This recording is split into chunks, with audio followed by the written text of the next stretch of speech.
because I would have just read you the rules first. That if you engage in what they're saying, you're literally washing away what this child came in with the package to succeed and have it replaced with an evil package. So let's start. So the child is born, and you are told to retain the umbilical cord, the afterbirth, the navel string, whatever you want to call it. And the ritual is, in some countries, like here in the Bahamas, is to bury it. Some of them are so specific. If it's a boy, I think you bury it under, anyway, they're all under some green tree. I don't remember the specifics, be it boy or girl. And that's why people listening to me now from the Bahamas, you will hear some people make statements like, hey, my navel string was buried here. Now, while they're saying that to show some kind of machoism or whatever, or show some kind of ownership, the reality is they've just revealed what now can be identified as what's restricting them in certain areas of their lives, if not every area. Because we just read the rules.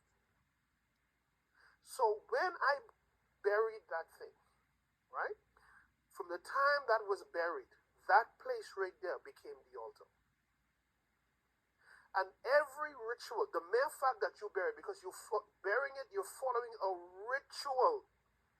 And wherever you're doing it, that becomes the altar. See, an altar doesn't have to be a table or a stone or something. No. The ritual that you're doing at this spot, that becomes the altar. So what is happening then? So now that I'm doing a ritual, what is the sole purpose of a ritual? The only reason for a ritual, it is only one reason, and that is to invite spirits. So the question is, what spirits are being invited when you buried that navel string, that umbilical cord, that afterbirth? There's some countries, you all ready for the sick part? They actually eat the afterbirth. It's a part of the ritual. Are you hearing me? So let's go a little bit deeper. Okay, so now you did the ritual. Let me explain to you behind the scenes which you don't see. Because they've already programmed you. While this may look a little spooky and off, the end goal is, I'm protecting my baby. Absolute foolishness. In fact, you would have done everything that was needed to be done to crush this little child, to stifle their ability to go forward in life without any hindrance. You, as the parent or whoever you are, you have just spiritually shackled and anchored that child. Why? Because remember, once the ritual, because the purpose of the ritual is to invite the spirit.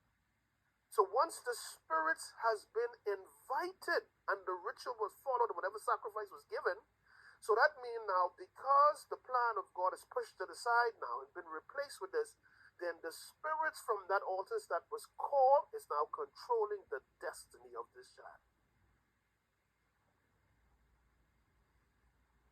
Take a little deeper now.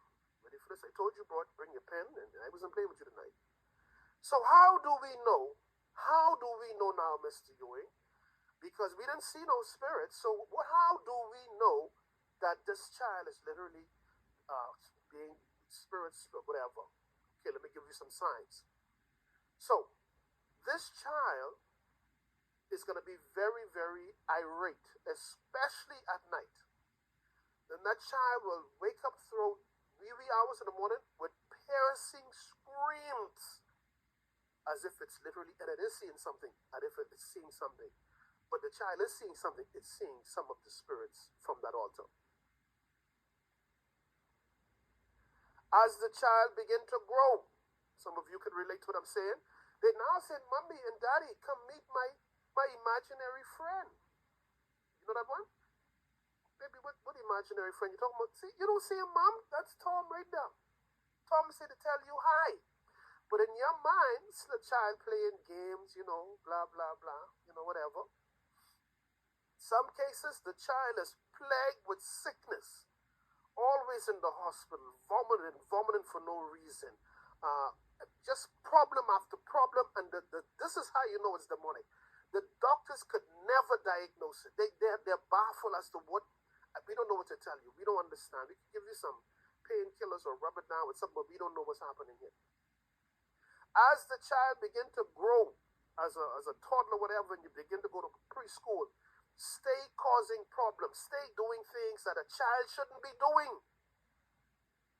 Why? Because the spirit from the altar is controlling the life and the destiny of the child. The spirits from the altar, what I tell you last night, as long as the child is under a curse, but in this case they're marked for destruction because it's an abomination that has been done, this child will be oppressed severely until the appointed day for them to be wiped off the plate of this planet. I'm trying to help you. I'm not done.